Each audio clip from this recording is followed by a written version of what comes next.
Radhe Radhe Radhe Shyam everyone.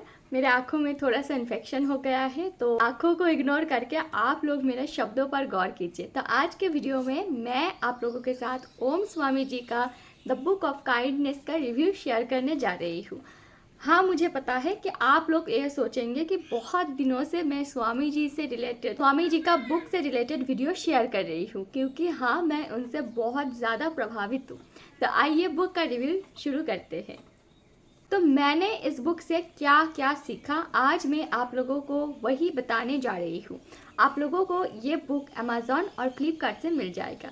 देखिए, स्वामी जी कहते हैं कि इस जगत को, इस पृथ्वी को धर्मधारियों से ज़्यादा काइंड लोगों का ज़रूरत है। अगर आप माला कर रहे हैं, आप पूजा कर रहे हैं, आप लोग दान कर रहे हैं, तो आप लोगों को हो सकता है कि आपका जो मन का संतुष्टि है वो आप लोगों को ना मिले।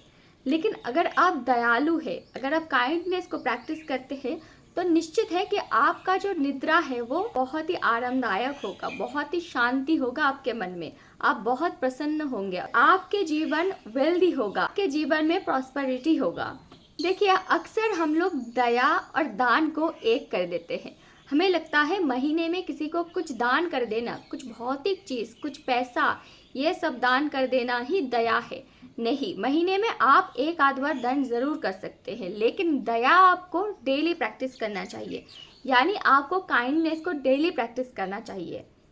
और हाँ, आपका जो दान है वो दया में इंक्लूड तभी होगा कि आप कैसे मन से उस दान को कर रहे हैं। इस दान का जो 3 प्रकार है, सतो रजो तमसिक, ये जो 3 प्रकार की दान होती है, डिपेंड करते हैं कि आप कैसे दान कर रहे हैं, और वो जो दान है वो इन तीनों में से कौन सी प्रकार का है, तभी जाकर लास्ट में ये दया में इंक्लूड होता है। तो ये जो 3 प्रकार की दान इसमें बताया गया है, आप इस बुक को पढ़ के ये समझ सकते हैं कि आप कैसा वाला दान कर रहे हैं और उसे सुधार सकते हैं। और मैंने इस बुक से जाना है कि हम जो भी शेयर करते हैं, ये मेरा भी अनुभव है कि हम जो भी शेयर करते हैं वो हमारे पास द्विगुण होकर, 4 गुण होकर हमारे पास आते हैं।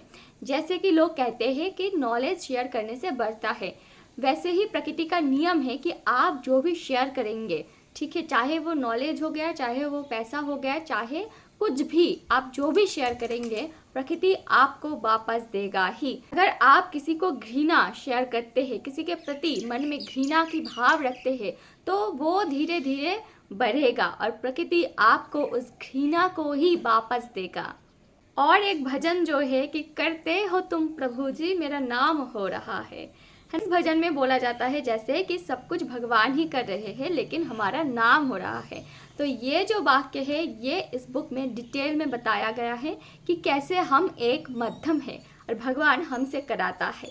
और मैंने अपना एक अवगुण इस बुक को पढ़ के जाना है कि मैं लोगों को बहुत आसानी से जज कर लेती थी, ठीक है। जब भी मैं किसी से मिलती हूँ मुझे उनका एनर्जी फील होता है, और मुझे लगता है कि ये मेरा एक अच्छा गुण है कि किसी को जज करना, कि वो इंसान अच्छा है या बुरा है, वो मेरे लिए क्या सोचता है, ये मैं आसानी से पकड़ लेती हूँ, ठीक है। तो मुझे लगता था कि ये एक अच्छी बात है, मुझ में एक पावर है, और अक्सर ये बातें सच हो जाती थी कि मैं जिसे लेकर जो भी कहती हूँ, जो वो व्यक्ति कैसा है, वो व्यक्ति क्या सोचता है, ठीक है, सारे जो मैं कंक्लूजन देती हूँ किसी के बारे में वो सच हो जाता है, ठीक है। तो मुझे लगता था कि ये एक पावर है और मेरा एक अच्छा गुण है, लेकिन इस बुक को पढ़ने के बाद मुझे ये अनुभव हुआ है कि नहीं, ये एक अच्छा गुण नहीं है, ये एक अवगुण है। किसी को देखते ही उसे जज करना, क्या है वो इंसान, क्या नहीं है, ये सारे एक सच्चा जो काइंडनेस प्रैक्टिसर है, सच्चा जो डिवोटी है, ये उनका गुण का लक्षण नहीं है। तो मैं कोशिश करूँगी इस बुक को और भी ज़्यादा बार पढ़ के इस गुण को एकदम से कैंसिल करने का। देखिए, स्वामी जी का नाम देखकर आप ये मत सोचिए कि ये एक हिंदुओं का बुक है, नहीं। काइंड हर एक मनुष्यों को होना चाहिए, चाहे वो मुसलमान हो, चाहे वो बौद्ध हो, चाहे वो हिंदू हो, चाहे वो नास्तिक ही क्यों ना हो, उन्हें काइंड होना चाहिए। अगर आप माला जप करना बंद भी कर दें, अगर आप मेडिटेशन करना बंद भी कर दें, अगर आप पूजा पाठ करना छोड़ दें, वो आपका चॉइस है। वो आपके जीवन में उतना ज़्यादा इफेक्ट नहीं डालेगा जितना आप अगर काइंडनेस को प्रैक्टिस करना छोड़ देंगे तो उस वक्त जितना आपके जीवन में बुरा प्रभाव पड़ेगा, जितना आपका मन अशांत रहेगा, मेडिटेशन, पूजा पाठ ये सब छोड़कर उतना अशांत आपका मन नहीं होगा। तो हर एक इंसान को, हर एक मनुष्य को, जो भी इस पृथ्वी पर है, उनका ये एक दायित्व है कि पृथ्वी के लिए वो कुछ करे, क्योंकि हम निःशुल्क पृथ्वी का वायु, पृथ्वी का जल, पृथ्वी का अग्नि, ये सारे चीज़ व्यवहार कर रहे हैं और पृथ्वी को वापस में कुछ नहीं देते। हम दिन ब दिन दूषण फैलाते रहते हैं। हमारा एक दायित्व है कि इस पृथ्वी पर मौजूद हर एक चीज़ के लिए, हर एक वस्तु, हर एक जीव, हर एक जंतु, हर एक मनुष्य के लिए कुछ करें। तो हम कैसे कर पाएंगे? जब हम काइंडनेस को डेली प्रैक्टिस करेंगे तभी हमसे ये हो पाएगा कि हम निस्वार्थ भाव से इस पृथ्वी के लिए, इस जगत के लिए कुछ करें। और हम जब रात्रि को सोने जाए तो एक सेटिस्फेक्शन के साथ सोए। और अगर आज की निद्रा हमारे जीवन का आखिरी निद्रा भी हुआ तो भी हमारे जीवन में एक सेटिस्फेक्शन रहे। इस बुक में स्वामी जी ने बहुत सारे सवालों का जवाब डायरेक्टली ना देकर बहुत सारी स्टोरी के माध्यम से बताया है, जो आपको पढ़ने में बहुत ज़्यादा मज़ा आने वाला है अगर आप इस बुक को पढ़ेंगे तो। देखिए, मैं एक ड्रामा लवर हूँ, मुझे ड्रामा बहुत अट्रैक्ट करती है। ड्रामा यानी के ड्रामा, पाकिस्तानी ड्रामा, बहुत सारे ड्रामा मैं आज तक देख चुकी हूँ और मुझे ड्रामा देखना बहुत पसंद है। लेकिन ये एक समय का वेस्टेज है। तो मैं, ये जो मेरा एडिक्शन है, नशा है, बुरा वाला नशा, ड्रामा देखना, समय को अपचय करना, इसे मैं बहुत दिनों से छुड़ाने की कोशिश कर रही थी।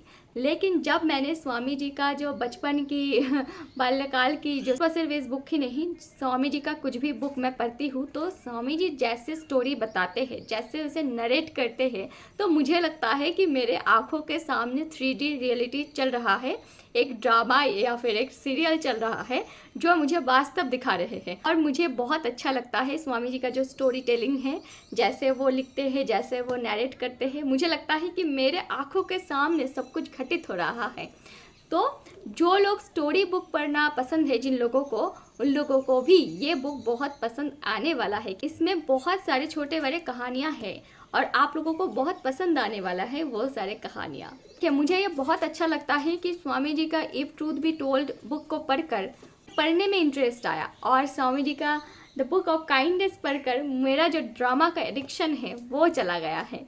और ये जो बुक है ये 182 पन्ने का है और एक छोटी सी बुक में स्वामी जी ने बहुत कुछ बताया है काइंडनेस प्रैक्टिस के बारे में, कैसे आप काइंडनेस प्रैक्टिस कर सकते हैं, कौन सा काइंडनेस है, कौन सा दया है, काइंडनेस का ऑपोजिट क्या है। इस बुक में ये भी बताया गया है कि काइंडनेस का ऑपोजिट क्या है।